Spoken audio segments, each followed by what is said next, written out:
Off roading हे बी माझ्या cycle सोबत आणि माझी पसंतीची सायकल तुम्हाला मी स्टंट करून दाखवू. त्याच्यासाठी पूर्ण ब्लॉग बघत राहा. बाय. तर हाय हॅलो सर्वांना. जसं तुम्हाला रायाने सांगितलं तसं माझ्या इथे चालू आहे रस्त्याचं काम. त्यामुळे राया करतोय आमच्या इथे ऑफ रोडिंग, कारण त्याला चान्सच भेटला आहे ऑफ रोडिंग करण्याचा, तेही त्याच्या सायकलवर. गेटमधून सायकल काढण्याची ही पद्धत रायाची अगदी युनिक आहे. पण समोर रस्त्यावर गाड्या येत्या की नाही हे बघण्यासाठी आम्हालाही थांबावं लागतं.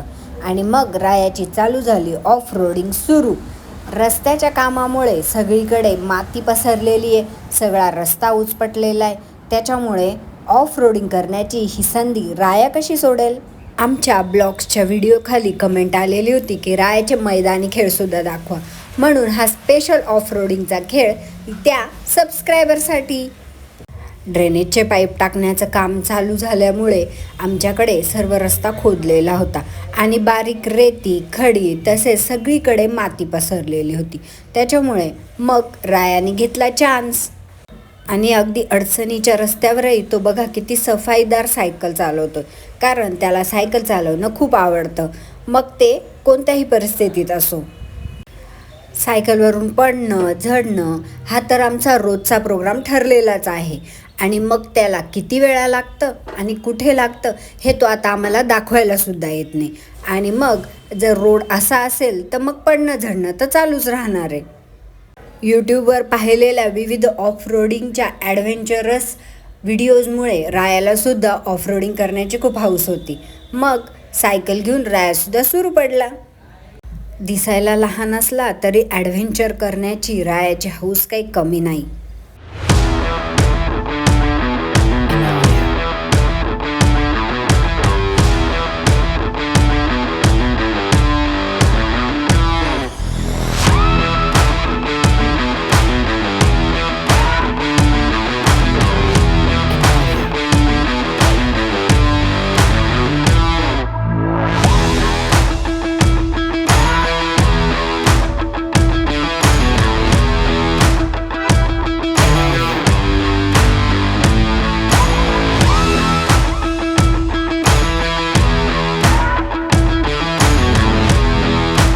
त्याला सायकलसोबत वेगवेगळे स्टंट करायला आवडतात आणि मग तो पॅच ठरवून ऑफ रोडिंग करत होता, कारण त्याला बघायचं पण होतं की नक्की मला करता येतं की नाही ते. मध्ये मध्ये गाड्या येत असल्यामुळे त्याला थांबवावंही लागत होतं, पण थांबेल तो राया कसला, त्याची स्टंटबाजी सुरूच होती. शेवटी त्याने माझ्याकडनं मोठा चक्कर मारण्याची परमिशनसुद्धा घेतली. आणि बघा आता अगदी रोडच्या शेवटच्या टोकापर्यंत जाऊन तो तिथून रिटर्न सायकल चालवत येणार आहे. सायकलही अगदी जोरात चालवतो, सारखं सांगावं लागतं की हळू चालव.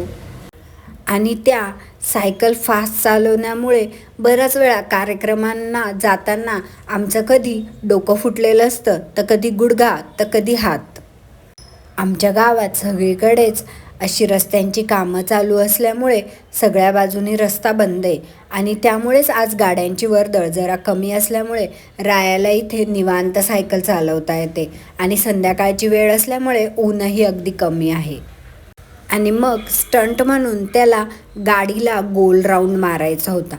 ती परमिशनसुद्धा त्याने माझ्याकडनं आज घेतली, कारण व्हिडिओ जो रेकॉर्ड करायचा होता. मग त्याने त्याची सायकल वेगाने काढली आणि छान भैया काकाच्या गाडीला एक गोल राऊंड मारून आला. पण राऊंड मारता मारता थोडा वेळ तो गायबच होऊन गेला, म्हणून मी लगेच धावले बघायला की नक्की तो गेलाय कुठे. आणि मग गाडीच्या पाठीमागून येताना काहीतरी वाटेत दिसलं.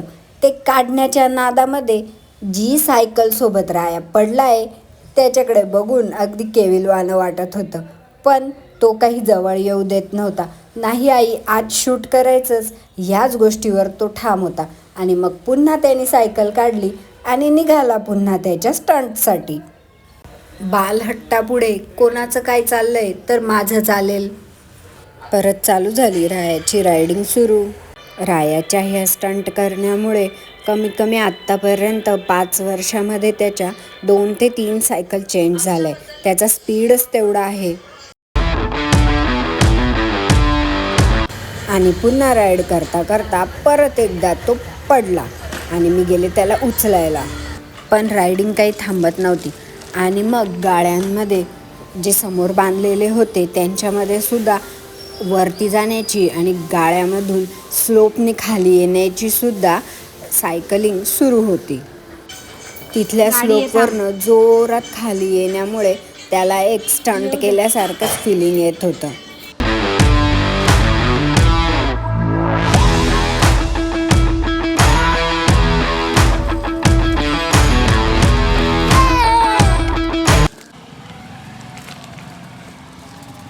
हाय, आज मी सायकल सोबत ऑफ रोडिंग करतोय.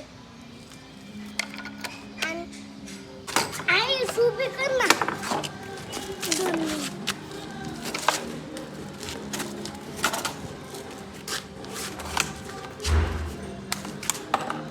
रायाने एक प्लास्टिकची बाटली आणली आणि उभं राहून ती बाटली फ्लॅट करत होता. नक्की काय करणार आहे हेच त्याला बघायचं होतं. तेवढ्यात त्याचा एक मित्र त्याला दिसला आणि तो गेला त्याला भेटायला. आरुष, ये देख मेरी साइकिल क्या हुआ. मित्र आरुष आणि तो आहे माझा मित्र हिमांशू. आरुष आणि हिमांशू हे दोघं जुळे भाऊ आणि ते रायाचे मित्रसुद्धा. हे तिघं मिळून पूर्ण कॉलनीमध्ये दंगा घालत असतात आणि त्यामुळे रायालासुद्धा मित्रांची कमीच नाही. अरे, आता कळलं मला की राया बाटलीचं काय करतो. त्याने ती बाटली फ्लॅट करून घेतली आणि त्यानंतर मागचं जे मडगाड आहे त्यामागे ती बाटली त्याने व्यवस्थित लावून घेतली की जेणेकरून बाटलीचा आवाज चाक फिरल्यानंतर छान येईल.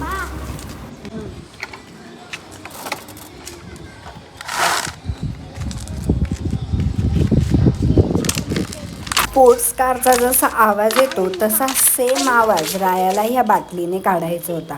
त्याच्यामुळे त्यांनी पुन्हा बाटली फ्लॅट करून घेतली, त्याच्यामध्ये माती भरली आणि मग पुन्हा तिच्याने जसा स्पोर्ट्स बाईकचा आवाज येतो तसा काढण्याचा प्रयत्न सुरू केला. आरुषही त्याच्यासोबत होता.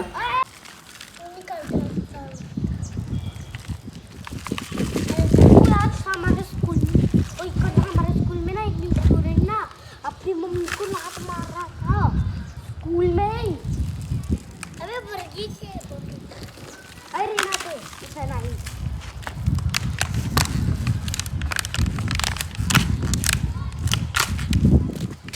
दोघांच्या मध्ये स्कूलच्या गप्पाही चालू होत्या आणि तेवढ्यात हिमांशूसुद्धा त्यांच्या मदतीला आला आणि मग त्या तिघांनी मिळून त्या सायकलमधून स्पोर्ट्स कारचा आवाज काढण्याचा ट्राय त्यांचा सुरूच ठेवला. दबाना पडेगा.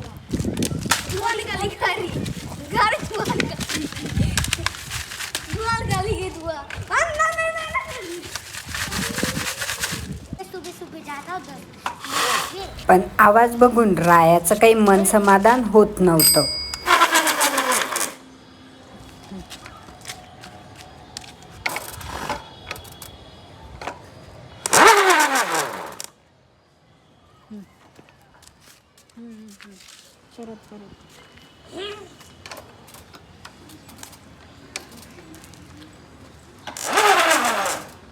फायनली तो आवाज निघाला आणि तेवढ्यात रायाला त्याच्या मित्रांनी खेळण्यासाठी सुद्धा बोलवलं. मग निघाला आमचा शेर बॅट बॉल घेऊन बाहेर खेळायला. सायकलचा आजचा कोठा पूर्ण केल्यानंतर निघाला होता आता हा क्रिकेट खेळण्यासाठी त्याच्या मित्रांकडे.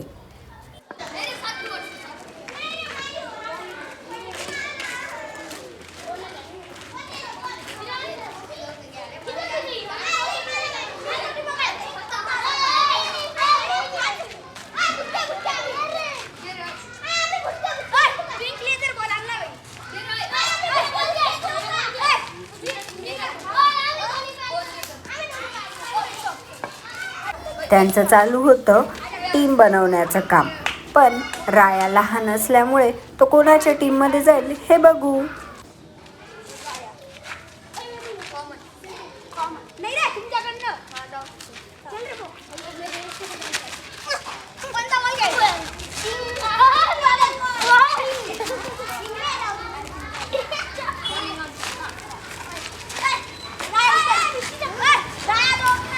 आणि फायनली चिकूदादाच्या टीममध्ये राया होता. राया करणार होता ओपनिंग आणि हे शॉट रायाने मारला आणि चिकूदादा होता रायाचा रनर.